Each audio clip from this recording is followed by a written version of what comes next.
Hey guys, it's Otti again. I'm sitting here in an online call with Captain Destiny Grieflord from Pirate Queen. Ha, I got both from my head. Hi, first of all. We're sitting here because I have to write an article, or I'm allowed to write an article about you and your band for the Slam magazine. And we also want to present you to our YouTube channel to watch us. So maybe first of all, can you introduce yourself and who are you and what's your part in the band? All right, so what's up, everybody? My name is Destiny Grieflord, and I'm the captain of the ship that we have in Pirate Queen. I am the lead guitarist, and my directions are always on, like, we follow my directions even if I don't have a really good sense of orientation. And you can say you make power metal, heavy metal stuff. It's not that hard to describe. But the special thing is you are the first all-female pirate metal band I know. Is it like that, or do you know any other band that has a similar constellation? I know there are some other pirate bands that have female members, but not really a full lineup that is formed only with women. So yeah, we could say we are the first pirate metal band that is all female and from the Bermuda Triangle. Cool. And we are right at the start, I think. Your first album is coming now. That's one reason why we are talking. But maybe you can explain how your crew got together, how you founded the band and the ship. Yeah, of course. The album is going to be released on May the 3rd. And well, we have this duality between Elixir on the floating island from the Bermuda Triangle, where we all play together from time to time and we know each other for a very long time.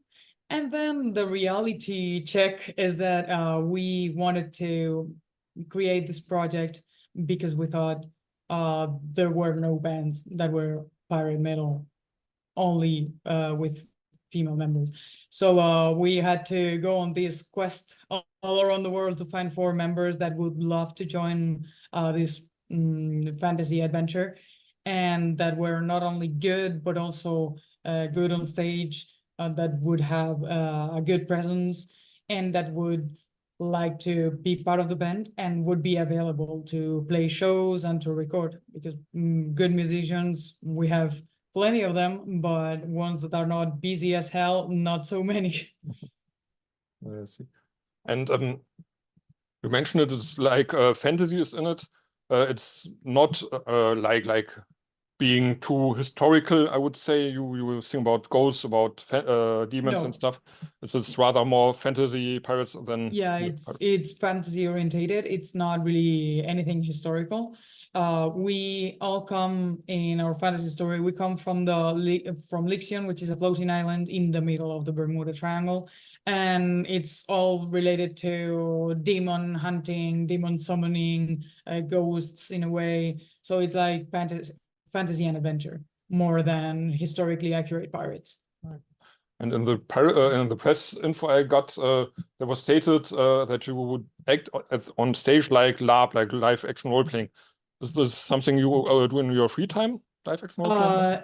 Actually, me personally, I love live role playing.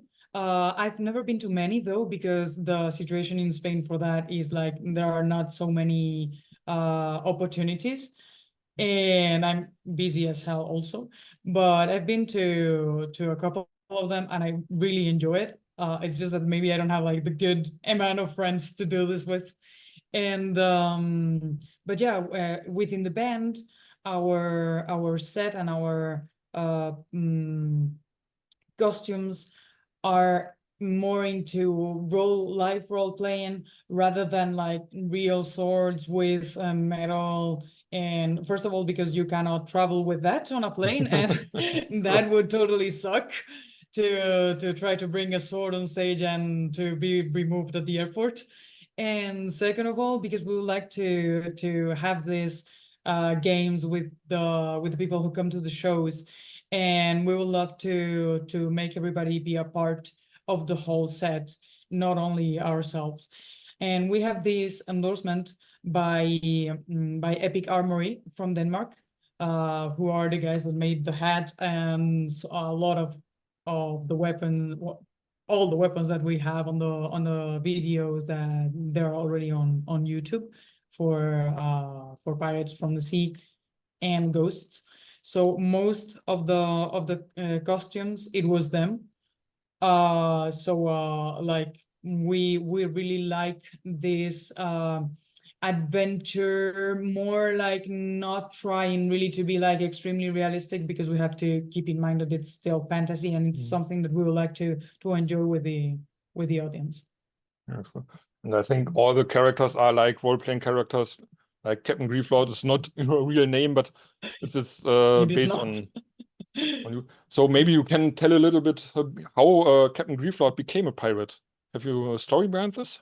Yes, Captain Grieflord is from a family that has always been ruled by women, and is really well considered among pirates on the floating island. We got together with the rest of the pirates just to go on adventures and to like be for our island to be proud of what we can do as an all-female crew, even if it is not so. I mean, there in Lixion, there's not a difference between men and women. Yeah, I see. So there's no reason to think that it brings, for example, bad luck to bring men on your ship.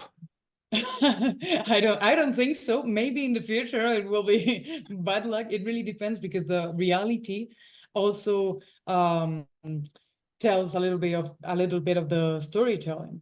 For example, my bad sense of orientation is something that when we started with the story, we didn't know that was gonna pop up in the storytelling. But then we went to record the videos for Pirates from the Sea and Ghosts, and it happened that I had to drive everyone around, and we got lost like 2 or 3 times, and a trip that should have been like 10 minutes became a 30-minute drive in the middle of Barcelona. I'm not from Barcelona, so it was quite of a mess. So that is totally gonna be incorporated into the story, because we like the characters to evolve as we evolve as a band, as friends, and as people who know each other and who work together. Yeah, cool. It's maybe you can see it behind. I'm from a role-playing background as well.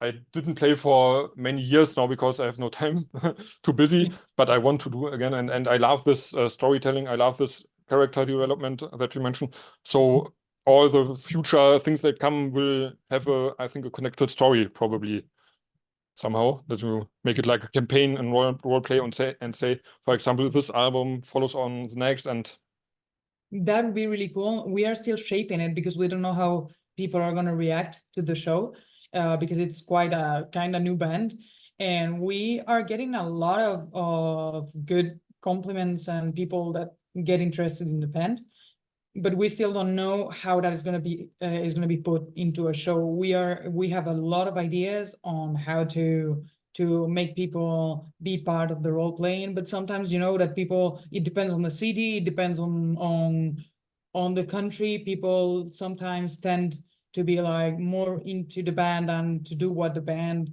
is proposing, and sometimes people keep just staring like this until the show is over. So we have to make sure that it's gonna be good for everybody, and to see at what point people are gonna do what we are thinking, or if they're gonna act in another way. So we are still shaping, but it could be a really cool idea, because in the end, theme bands are super cool, but it would be even cooler to make people be a true part of what it is, and not only a person who comes and see the show and then goes back home with nothing new.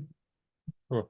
And I think bands like yours fit perfectly, for example, on medieval markets, conventions, private conventions. There are some, for example, in Germany, I know. So I think at these places you will have an audience that really totally gets into the story, I think, and you can play with them.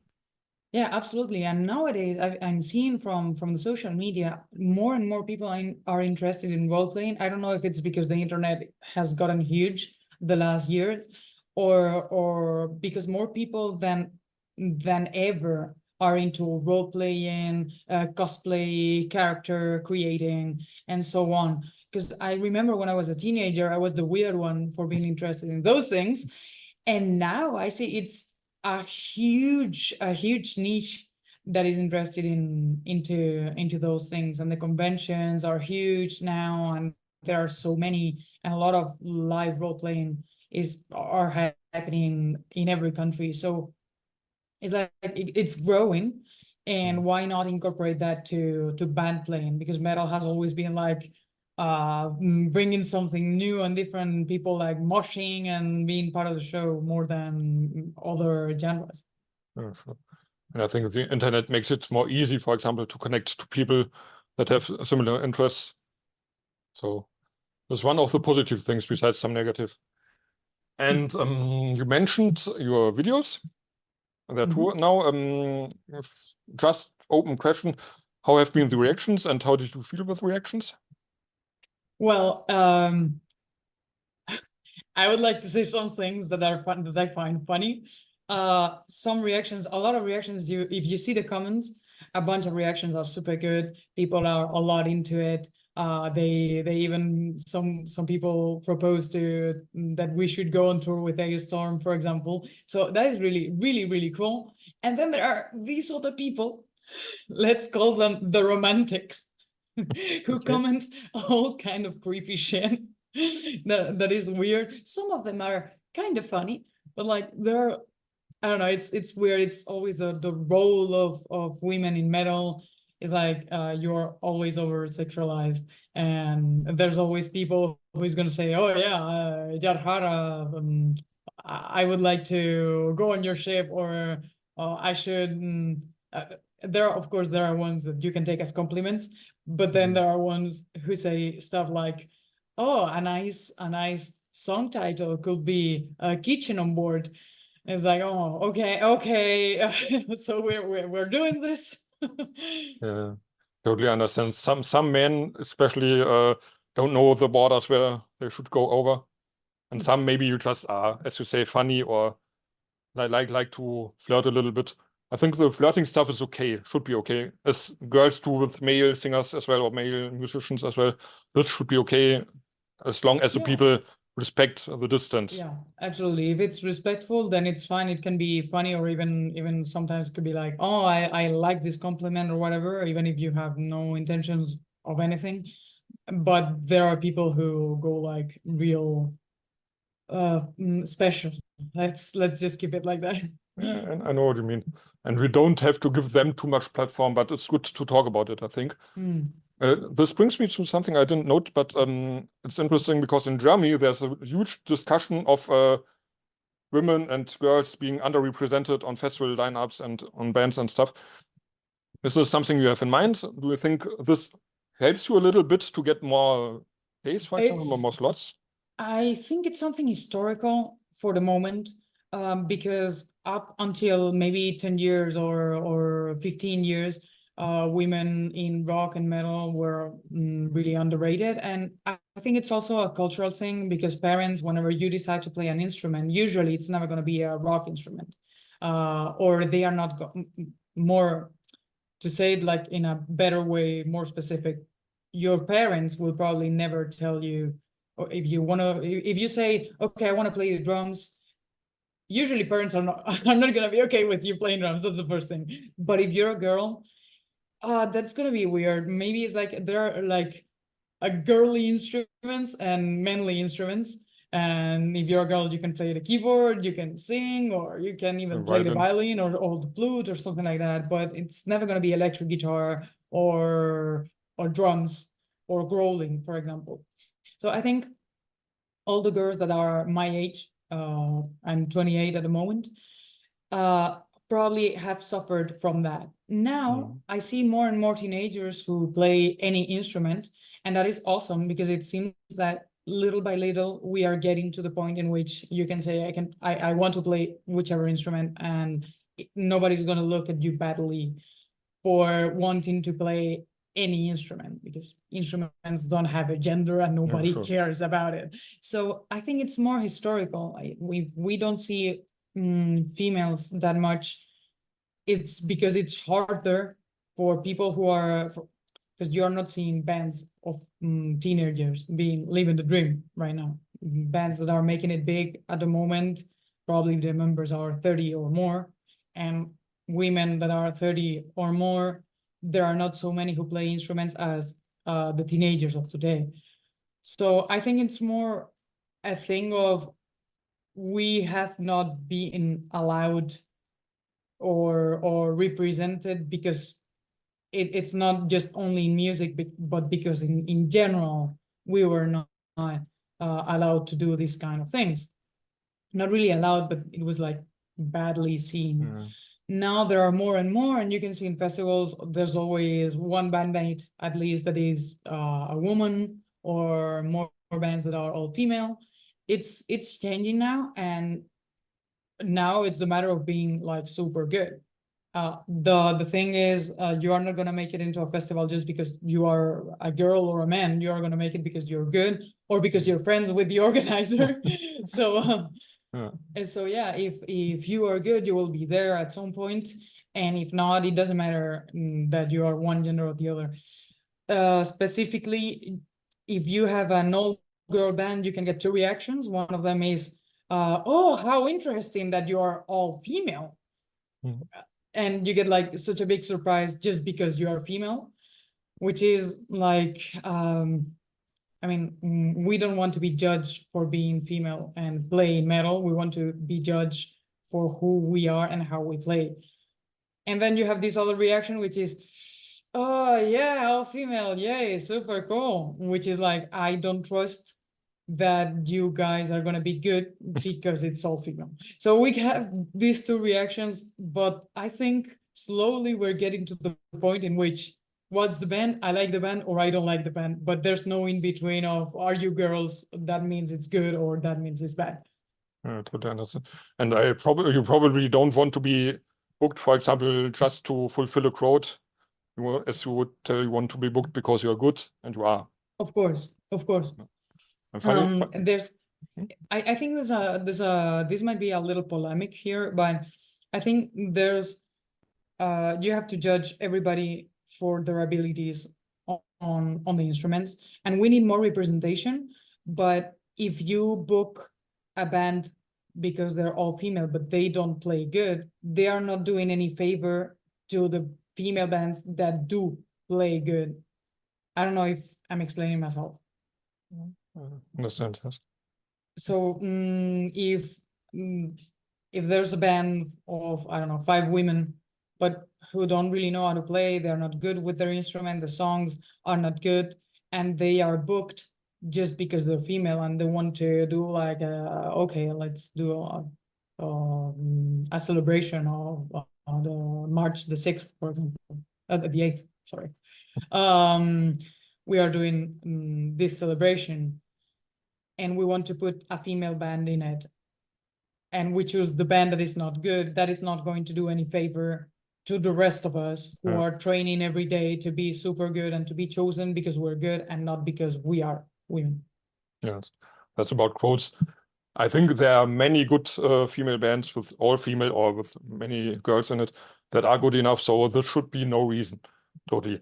But funny thing, I do many interviews, and I've done many interviews with older musicians and stuff, and when I ask them, the male ones, they often say, when I ask them why they started with music, it's often because they wanted to impress girls when they were young. So probably it's not the reason why you started, but maybe you can tell, what was your reason? What inspired you to start playing guitar and sing? I wish I knew, but honestly, I have no idea. I remember, I mean, one of my first memories is already asking for a guitar. I don't know where it came from. I don't know why. I don't know who was the figure that inspired the need to play the guitar. But when I was a kid, I was always singing, always doing like fantasy drums, like getting maybe a trash bin, a trash can, or stuff like that, and playing as if I was playing the drums. Always making noise. That was my main goal in life, making noise. And then for my 8th, 9th birthday, one of my uncles gifted a guitar, and since then it was nonstop. Okay. And I think what I heard, you are really good. Thank you. Much better than I could ever have been. But this is another thing. But this is a good point to now come to the album. You mentioned it's coming in May. What was the May the 3rd. May the 3rd? Yes, I didn't note down this. I think the interview, the video interview, will be published around this date, so we get much focus on it. Maybe you can tell a little bit about when and how did you record it, and how did the songs, for example, come up? We all bring something to the album, because we are all a lot into metal in general, but also different styles. So, for example, Luna, the bassist, she also plays in a band which is called Brothers Till We Die, and it's a hardcore band. So she also listens to more hardcore stuff, and she also plays in a bunch of different bands that are really different from each other.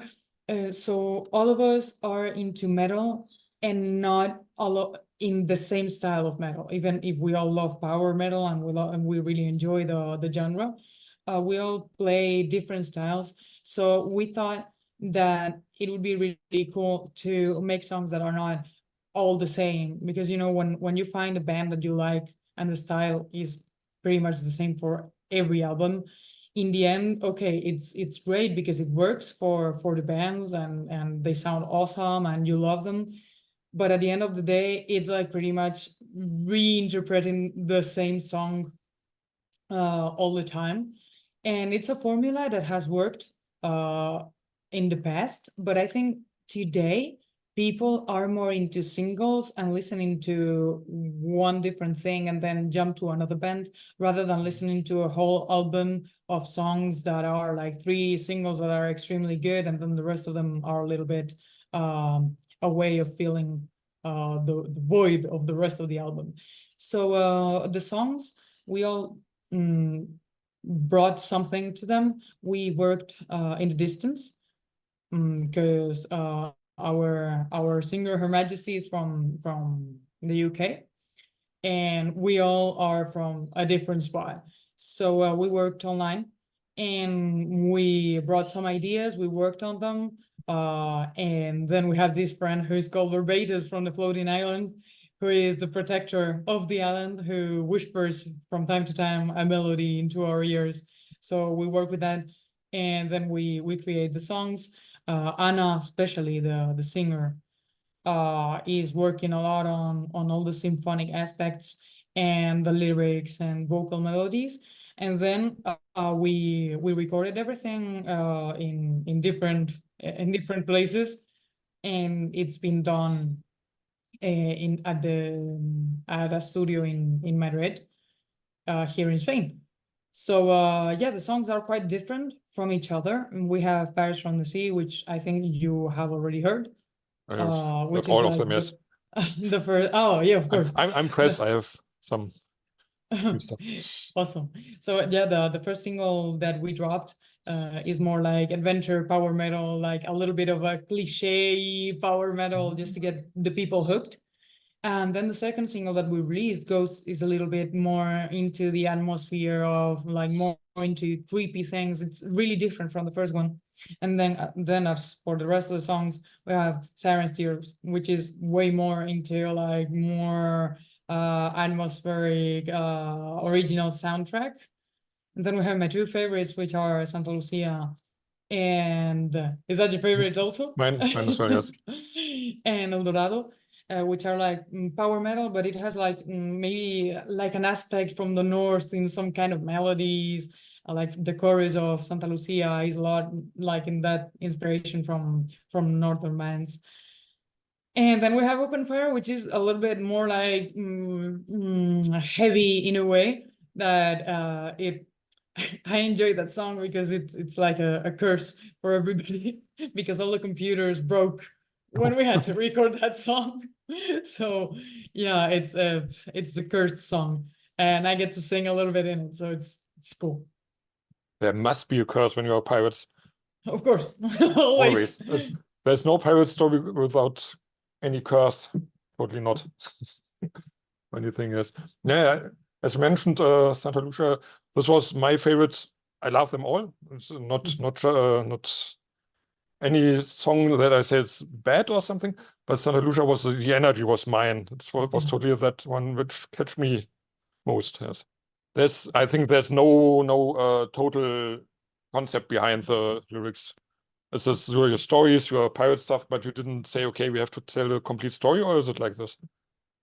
Well, there are a few of here and there. For this album, we didn't want to go full conceptual. I mean, it's conceptual and it tells stories from the Bermuda Triangle and so on. But we didn't want to make. We wanted to present the band as, okay, here we are this, we are doing this. This is our style of composing. But if we told one story, either it had to be like super long to make like these changes that we were talking about. From song to song, either it should be like tiny stories here and there. So that was the aim of this first album, which is like we have the 5 songs only for That's rather this one. short. Yes. If it fell short, that's good because you will wait for the second one. Sure, totally. So yeah, that was a little bit of the aim of this album in particular, but then we will have to see, depending on the reception, we will decide on doing a whole story or try to go by singles as this one. Yes. But this brings me to live coverage, for example. I think you have first shows announced. Did you play some shows as a band till now? As Pirate Queen, not yet. We are working on the touring. Well, that's our manager's work. But yeah, we will. I hope we will start playing really soon. We cannot say anything about dates yet, except for the 28th of December that we are playing in Germany, actually, at No Sleep After Christmas. And that's the only one that has been announced yet. So yeah, I mean, hopefully if things go well, it should be in a matter of months, I hope, for us to start playing together. Okay. But how do you set up a good set when you only have 5, 6 songs? Or do you have more songs that are not released yet that you can play but are not properly done for? We will try to focus on building a really strong performance, not only as music, but also with the participation of the people, and try to make it engaging for the people who come to the show. Then in between of getting into stage and then off the stage, it always takes quite some time. And for a band that has just started, it really I don't know how the promoters are gonna, or I don't know how much time they will give us, but for a new band, if it goes around 30 or 45 minutes, Yeah, I think it's more than enough, or 5 songs. Even we will have to play a little faster. yeah. Or you play the same set again as we did as our punk band in the past. Okay, if people want more, okay, let's play the set another time. Okay. Cool, but I think most of the things I wanted to know I've asked now. But as we are talking about pirates and pirate stuff, we can talk about pirate stories and pirate characters. So maybe you can tell, who's your favorite pirate, historical or fictional? Wow, that was a question that never popped into my mind until now. The first pirate that comes to my mind is of course Captain Jack Sparrow, but I think that's like too mainstream for me to mention it. So I don't know, I've read a couple of books on pirates, but I really don't, I couldn't choose like a favorite pirate as, okay, this is the character that I love the most. One that I cherish with all my heart is Captain Hook from Peter Pan. And now I really feel like he was not the bad guy from the story. After reading the whole book, there are characters that are put as the bad guy, and then they had the reasons. I see. Yeah, but I think, for example, Captain Jack Sparrow, he's cool. It's One of the most intense play of a pirate you ever have seen at cinema or on TV or something. So this Yeah, totally okay. yeah, it's like the good guy. And do you know it's Guybrush Threepwood? you know no. him? Who is him? Monkey Island computer games. You should. Oh yeah, I know Monkey Island, but I've never played it. You should. If you love pirate stuff, this is the most fun you can do. This is really Guybrush is the anti-hero of being a pirate, and he's really, really great. If you find time, play it. Noted. If I ever get the time to play games again. Yeah, I know what you mean. Yeah, it's same with me. Okay, and then for the last question or last thing, maybe you can greet someone you ever wanted to greet or say something you course. ever wanted to say. Yeah, if you ever feel like you would need to go on some adventures, please feel free to visit Lixion because we have a lot of fun and you will always be welcome with us. So thank you for the nice talk. Thank you so much for having us. Thank you guys outside for watching Pirate Queen. Check out, you should. It's totally great. And see you next time. Bye. Bye.